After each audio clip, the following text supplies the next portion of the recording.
My sister set down the platter of steaming tamales with a flourish, and the aroma corn, pork, spice curled up around the table, mingling uneasily with my nervous dread. It had always been that way. Family dinners in our little house in Highland Park, no matter how many candles or faded family photos lit the table, there was always something bristling underneath. Tonight it was me. Papa was carving thin slices of roast, jaw already clenched, while Mama refilled everyone's agua fresca and asked about jobs. Manuel, how's the bakery? Rita, your classes? All coming around to what she really wanted to know, which was how her oldest son, the aspiring whatever, was going to explain himself. I kept my fork at the edge of my plate and tried not to fidget. Shadows from the kitchen flickered across the wall beside me. My younger cousin, Emilio, was talking about his summer internship at the new dealership.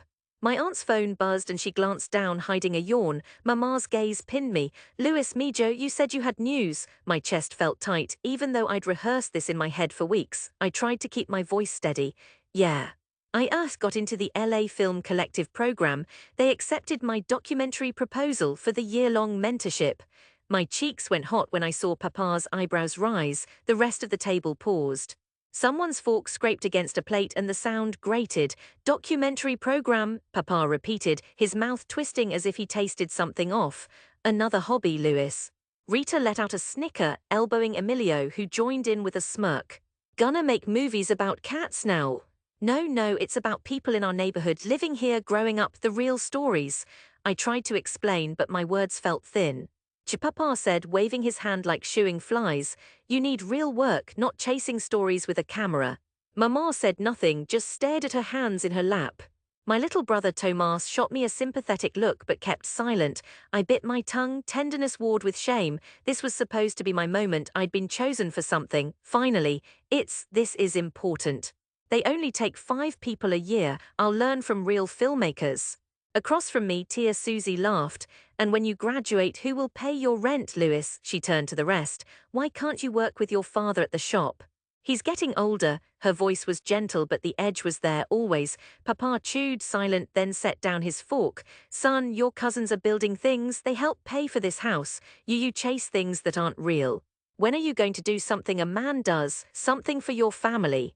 It burned. I wanted to yell, to beg them to see me. I am doing something real. My voice cracked. I pushed my plate away, appetite gone. Emilio chimed in, maybe you'll get famous. Just don't forget the little people, eh? Everyone laughed, but it felt like a knife, the table suddenly miles away. I excused myself, shoulders stiff, barely making it to the hallway before I heard the joking start again. The closed door of my childhood bedroom stifled the house's laughter, and I sat on the edge of my old twin bed, facing the shelves lined with dusty soccer trophies and yearbooks. My heart hammered between anger and hurt. Later, after everyone left, Mama knocked softly. She sat beside me in the darkness, her hand gentle on my knee. I know you love stories, Luisito, but sometimes dreams are heavy for families like ours. It's not fair, but it's true. I just want you to be proud, I whispered. She hugged me, whispering something in Spanish, but when I pulled away, her eyes were wet and tired. Nothing changed. Months became years. The program taught me the basics: editing, lighting, following strangers through downtown alleys for hours, waiting for them to trust me with secrets. I bought my first real camera, a battered old Canon with chipped paint and a dent on the side. I learned to feel invisible, hovering at the edges of protests or family barbecues, catching bits of laughter or anger before they disappeared. Every screening was a mix of awe and hunger. I envied the stories that left people sobbing, the ones that brought producers to their feet. My first film, Corner Store Candles, got a few polite claps at the collective's final showcase, but nothing more. Nobody at home asked to watch it. It didn't stream anywhere, but it felt like laying a stone on a long, hard road. I delivered groceries in Van Nuys to pay rent, sometimes biking hours between shifts. Sleeping on a couch in a cramped apartment, I pieced together stories in the blue glow of my laptop, clicking through hours of rough footage, deleting, starting over, again and again.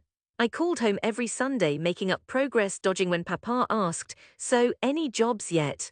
Mostly home felt farther away with every passing week, but Los Angeles has a way of swallowing you and spitting you out, never quite the same. Some days I stumbled across a story so raw I couldn't let go.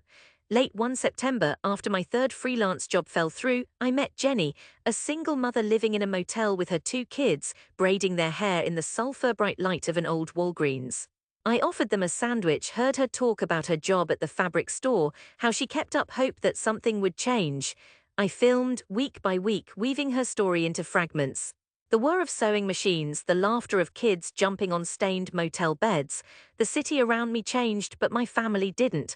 I spent birthdays and Christmases listening to their voices over the phone, always polite but distant. "We miss you, Mijo, maybe next year you can come visit." I lied about work, always promising to bring something home worth seeing, but Papa's skepticism echoed in every call. I learned resilience, not the kind you boast about, but the steel that builds quietly through years of not being seen. I filmed men at bus stops and women feeding pigeons in city parks, the kids tracing skateboards over concrete cracks. Stories of survival, pain, hope, they became my family. The breakthrough came the day I was eating lukewarm pizza beside my editor friend Sophia's cluttered desk. We were debating whether to cut a sorrowful interview from Holding Room, the finished version of Jenny's story, when an email pinged. "We loved your film, please get in touch, Sundance shortlist selection team." I blinked, hands shaking so hard I nearly dropped my coffee. Sophia's eyes widened. We screamed, hugging so fiercely a pile of flyers toppled over the desk. I called Mama that night, my words tumbling over each other. "My film is going to Sundance," I said, barely breathing. Silence, then her voice, small and stunned, "De verdad." Papa took the phone, silence stretching. "That's good, Lewis," he said, the words thick. He didn't ask questions, didn't say more. I watched my screen wishing for anything more, but it wasn't there. But Sundance opened doors. Suddenly people wanted to talk. Netflix writers, local journalists, small-time agents. Everyone was interested in this strange kid from Highland Park who shone a camera on the invisible corners. My phone buzzed non-stop. I walked through buzzy LA parties feeling like an imposter, grinning through nerves. One rainy Tuesday, a thick envelope arrived. "Dear Mr. Vasquez, we are pleased to award you the Los Angeles Documentary Grant for Outstanding Emerging Voices, $50,000 and a production team." I stared at the letter until my eyes blurred. Still, home remained a gulf. My name was printed in Variety, my films streamed on festival sites, but nobody at home seemed to notice, except for Tia Susie, who sent a cautionary Facebook message. "Congratulations, don't forget to find a wife." I returned to Highland Park only when I had to, never staying long at family gatherings. I felt a strange mixture of hardness and aching tenderness, always the black sheep but now stubbornly proud. Director meetings followed, shadowy rooms with bright lights and business cards. I made 2 more films. Speak Softly won a regional Emmy. The city finally felt mine, bright under the purple dusk, freeways streaming like veins of gold. Years passed, my heart changed, tenderness for my family dulled into a steely patience. I gave up hoping for their applause. I understood finally that some wounds grew tough skin instead of healing. But then the call came, Mama, her voice trembling. "Luisito, we got a letter from the council. They want to show your film at the community hall, all the old neighbors, even the pastor. Will you come?" I nearly dropped my phones. My old school gym would show Holding Room, the one they'd heard about through distant relatives. It felt like a test, but also a small circle closing. I said yes. The day of the screening, spring had come early. Trees along Avenue 51 shimmered green, and in our old neighborhood, kids played soccer in the dust while abuelitas stood on stoops gossiping. I parked my second-hand Prius down the street, knuckles sweating on the steering wheel. I wore my best shirt, no more faded t-shirts and frayed jeans. My hair was a little longer, my beard trimmed neat. I walked down the block, camera bag in hand, and past the old market where I'd once filmed a story about after-school chess clubs. Outside the community center, a hand-painted banner read, "Neighborhood Stories, a film by one of our own." I swallowed, nerves mixing with pride. Inside, the gym was transformed, folding chairs in neat rows, a borrowed projector buzzing at the back. My cousins were clustered near the snack table, half watching the crowd. Mama hugged me fiercely, quivering. "My Nino," she whispered. Papa stood stiff near the stage, hands clasped. Rita, now a nurse, looked me up and down, skeptical but impressed. Emilio nudged Tomas, whispering something under his breath. A woman from the council read my bio. "Local Sun filmmaker telling our stories to the world." It felt odd hearing myself described from the outside, what had once seemed silly now garlanded with admiration. The lights dimmed. I stood near the back, heart thumping as the opening scene shimmered to life, Jenny brushing her daughter's hair in the motel, her voice careful and hopeful. On screen, every laugh, every broken sigh echoed in the gym. Behind me, people gasped, a few cried. When Jenny spoke about hope, an old neighbor in the front row wiped her eyes. My aunt, the skeptic, was silent, hands clasped so tightly her knuckles showed white. As the credits rolled, applause, long, unself-conscious, filled the room. I looked at Papa just as he stood. His jaw trembled as he joined the clapping, the sound thunderous. There was a Q&A, kids from the middle school asking questions, the pastor praising the truthfulness, the councilwoman promising to push for housing funds. It was overwhelming. Afterward, Papa came up to me standing awkwardly. He looked down, then pulled me close, one strong arm around my shoulder. "You did good, Hijo." His voice was raw. "Proud of you," just that. The words, long withheld, unlocked something tight in my chest. My cousins, Rita and Emilio, grinned, genuine for once.